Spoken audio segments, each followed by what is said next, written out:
Hi there, friends. Welcome back, or welcome if you're new here. My name is Mali, and we are yet again at the end of another month. But I can't even be mad because it is finally October. October is like peak fall. At least I hope it starts cooling down a little bit more because I am so tired of these 90-degree days in here. Best of all, October is my birthday month. My birthday is on the 24th. I'm expecting a little something from all of you now. So in September, I didn't read as much as I would have wanted to, but that's because in September, I picked up some absolute chunky boys. I read two big books, so my reading pace got a little bit slow, but that's okay. I started a really good reading month, so let's get into it.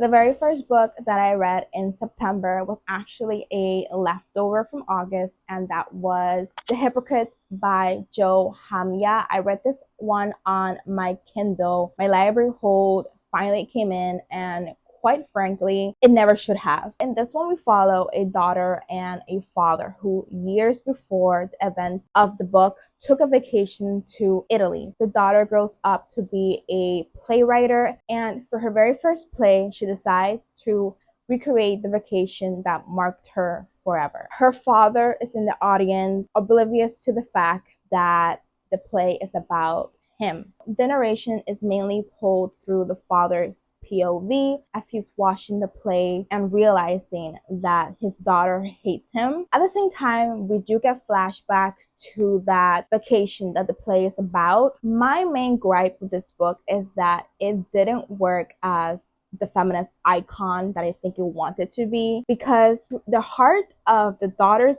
issues with her dad, her divorced dad, is that he got some and she didn't. That's literally it. And here I thought, surely that can't be it. There's gotta be more. Because the way the book is set up, the way the blurb is set up as like the ultimate daddy issue book, I thought it was gonna be something so much worse. Like, I thought it was gonna be something horrible and traumatizing, but I swear to God that was it. She heard her dad having sex. That's why she was mad. And yes, her dad could be described as misogynist, but he never lays a hand on her. And I kept waiting for this big, awful thing to happen that will have traumatized somebody, but nothing ever happened. There's this scene that helps my theory, but I couldn't help but wonder if this book was actually supposed to be a piece on the snowflake generation, because it worked much better that way than the reverse. It's definitely a disconnect between generations. Like, yes, your boomer dad has old-fashioned ideas about sex, but he's a good father. He's a fine father. He's good. He was there during your life. At the end of the day, it was about a white woman complaining and blowing things out of proportion, and I did not care for it. Also, I have another problem with this book because the book said, for fans of Rachel Cusk, leave Rachel Cusk out of your mouth. Leave her alone. Rachel Cusk will never do that to me. Let me drink some coffee. Let me cool down. Oh my God, I did not know I was that mad about the book. I then read Intermezzo by Sally Rooney. There is a whole reading vlog about this book. I read it for the very first time with you guys, and that was really, really fun. If there was a fire, I will grab this. This is my art copy. This is my prized possession. Okay, no, wait. First, I will grab my cats and then this. You have definitely heard about this book. This is the It book of the year. And what is Intermezzo about? If you don't know, Intermezzo at surface level, it follows Peter and Ivan. They are brothers who have recently lost their father due to cancer. And so the two brothers grapple with their grief and how it poisons their personal lives and brotherhood. We see the brothers as they go their separate lives after the funeral and navigate the world. In Peter's case, he's a lawyer battling an addiction and juggling two different women that he loves. Ivan, on the other hand, is only in his 20s, he's awkward, shy, and is only now getting into his first serious relationship with a woman a decade older. At a deeper level, Rooney explores themes of life, love, human connection, and she does it all with such beautiful prose that seems to like punch you in the gut. This is especially so when you read Peter's chapters, which are done in a style that is short, clipped. It almost reads like a list of actions and feelings. It creates a claustrophobic reading experience. It's difficult to read sometimes because you don't get a break from that prose until you read Ivan's perspective. The writing goes back to normal and it flows and it lets you breathe. I freaking love that. Rooney shows off so much skill by doing this, and there were so many pages that just left me in awe. I mean, look at the amount of dog ears I have. Like, this is something serious. Peter and Ivan will forever live in my heart. I felt so much for them. Oh my god, I still can't believe that they're not real people. That's how intimately we get to know them, how bare Rooney strips them. They're both so complex and messy, and the ending of this book made me cry. No spoilers at all, but it's just a sort of ending that leaves you hopeful yet broken because the characters go through so much and you just want them to be okay, and to get a little sliver that they might in fact be okay. Tears, immediate tears. The hype for intermezzo is real, and take it from me, I'm a hater. I love to hate. I love to be the black sheep when it comes to stuff like this. For example, normal people and conversation with friends were okay for me. I absolutely hated Beautiful World, Where Are You? But there's no way I could hate this. Y'all, Sally Rooney, normal people, super fans, I know how you feel now, and that's definitely thanks to intermezzo. I then came down from that intermezzo high when I read The Most Beautiful Substance on Earth by Sashi Bat. In this one, we follow Nina as she's a teenager and later as she's an adult, now shaped by a traumatic experience with her English professor. I definitely liked the first part a lot more than the second part. It focused on Nina as a 14-year-old and navigating being a teen and having crushes on people much too old for her, her friendship with her friend Amy, and just regular angsty teen stuff. This is going to sound a little messed up, but later when the English professor assaults her, I wanted more details of the incident and what came after that, how Nina felt, for example. But instead, the book quickly jumps from the traumatic event to another event with her friend Amy, which I won't get into due to spoilers.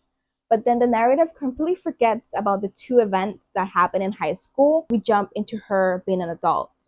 And yes, we get shadows of how these things affect her down the line. For example, she couldn't form any long lasting relationships, both in the romantic and platonic sense. But aside from that, the narrative doesn't explore the events that happen in any satisfying way. The vignette style of the story just didn't work for me. I would have much preferred if the majority of the book was Nina as a teen and then maybe one or two chapters of her as an adult. There were just way too many storylines that I didn't care for. And sadly, there was a coming of age story that just didn't work for me. With this next one, I was in a horror mood, and so I chose This Thing Between Us by Gus Moreno. In this one, we follow Tiago as his life is flipped upside down when his wife Vera dies on the train due to an accident. Tiago's world is now shadowed by grief.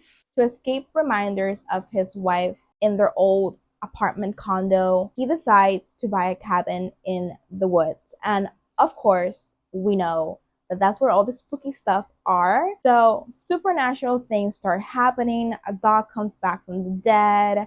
Books start spelling stuff. And there's a creepy sort of rock formation that follows Tiago around. I pictured something like the Stonehenge. It gets bloody real fast, and that aspect was really fun. What was not fun, however, was that this book lied to me. The blurb sets this up as being a Black Mirror-esque type of horror. This has nothing to do with an Alexa system like the back says, but I did get over that initial disappointment real fast because the supernatural horror is action packed and entertaining. I also really like that the horror was based on Mexican folklore. And my understanding as well is that the horror aspect of this book is just a giant allegory for Tiago's grief and its different stages.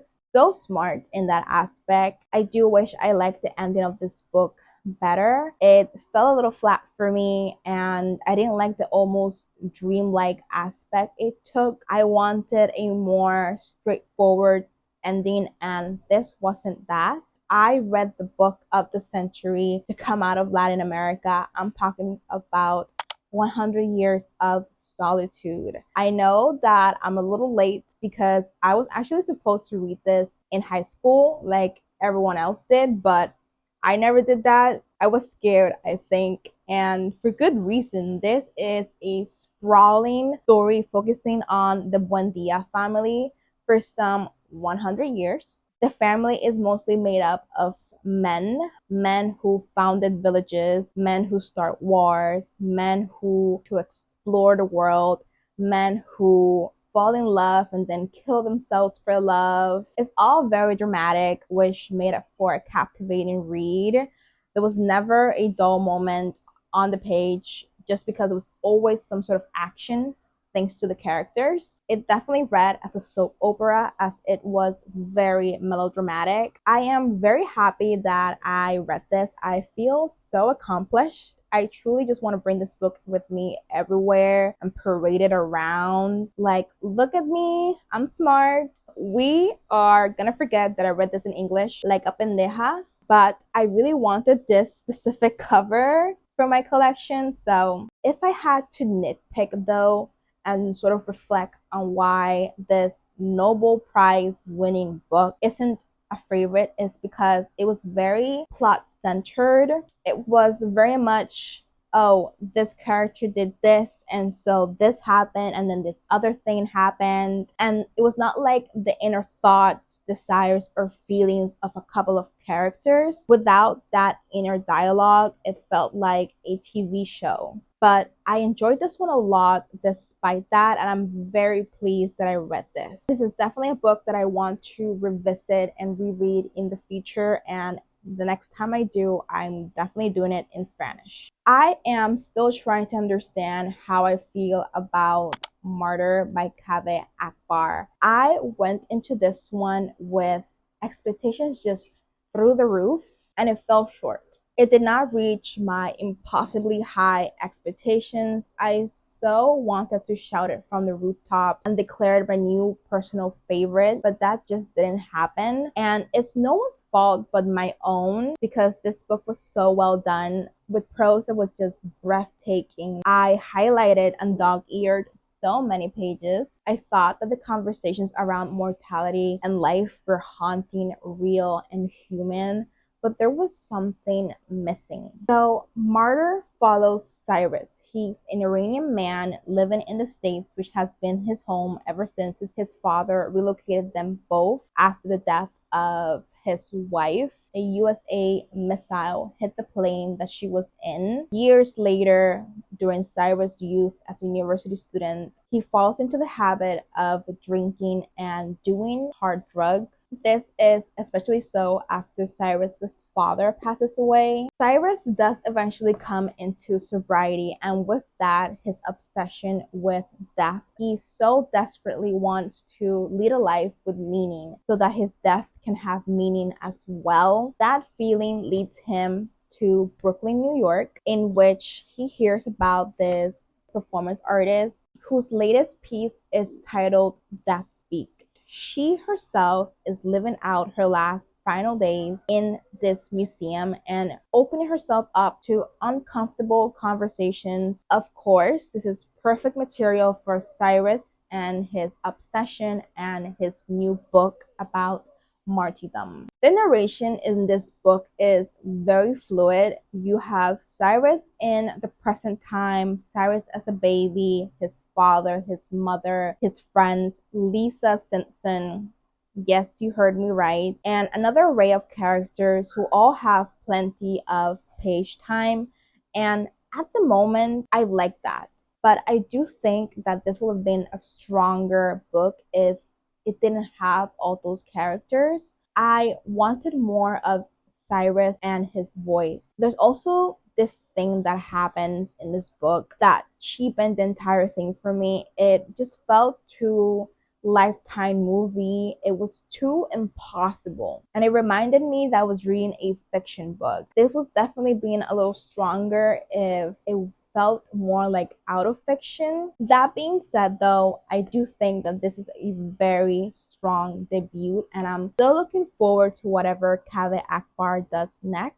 I then finally read The Memory Police by Yoko Ogawa. After years of this being on my TBR, I finally picked it up, and I think at the perfect time because I'm really into mundane apocalypse type of books. And what I mean by that are dystopian books where the world is flipped on its head, yet life still goes on in a simple way. People still go to work and laugh and live and try their best to acclimate to their new reality. Think Private Rights by Julie Armfield and I Who Have Never Known Men. In The Memory Police, we follow this young writer who lives on this island that is quite peculiar because things disappear. Could be something as small as a ribbon to fruits and animals. Once these things disappear, they're no longer remembered by the inhabitants of the island, and any memory that they have in relation to whatever has disappeared is also forgotten. People only get a dull ache when things first disappear, but they quickly forget. But they are people who remember things that they're not supposed to. Our main character's editor is one of such people, and she decides to hide him in her house. Now, this is tricky because this means that she has to be careful of the memory police. The memory police are a scary entity who make sure that the things that disappear truly stay that way. They raid houses and destroy forbidden artifacts. And of course, this means that any individuals who have their memory intact are a threat to the memory police and must be taken away. I really enjoyed this story and the simple writing style that still packed an emotional punch, yet it didn't hit me as strongly as I wanted to. Even as the disappearances got more extreme later on and made life for our characters much harder to live on as normal, I didn't get as sad as I think this book wanted me to be. And I think that has to do with how little I get to know our main character. I love when a writer really leaves bare her characters and we get to know every little quirk, desire, habit about them, and I didn't really get that here. Plot wise, the abstractness of the entire thing didn't bother me. I very much liked not getting any answers to anything. So that's not an issue for me. But if that's an issue for you, you're definitely not going to like this one. It's vague, but action packed and entertaining. And in the end, I'm really happy that I finally got to get this one off my TBR. I remember saying quite recently that I wanted to make this a Mariana Enriquez autumn, and so I started with Things You Lost in the Fire. I read it in the original Spanish because I'm better than everyone like that. This is her short story collection that explores the seedy underworld of Buenos Aires. It combines horror done by the hands of humans. Decapitations, drug wars, lying, and manipulation are all themes that can be found here. But when you combine this type of horror that happens almost every day and you combine it with spine-chilling supernatural horror of ghosts and forces that you can't see, you get something truly terrifying. That's Mariana Enriquez, and personally, I loved it. Some of my faves from the collection were El Chico Sucio or The Dirty Boy. This is really rough translations, by the way. This was the first short story, and this one's more rooted in real life type of horror. Basically, it was about a boy who was found decapitated. So it starts off really, really strong. The next one I really enjoyed was La Casa de Adela, or Adela's House. This one was about a bunch of kids who dare each other to enter their local haunted house.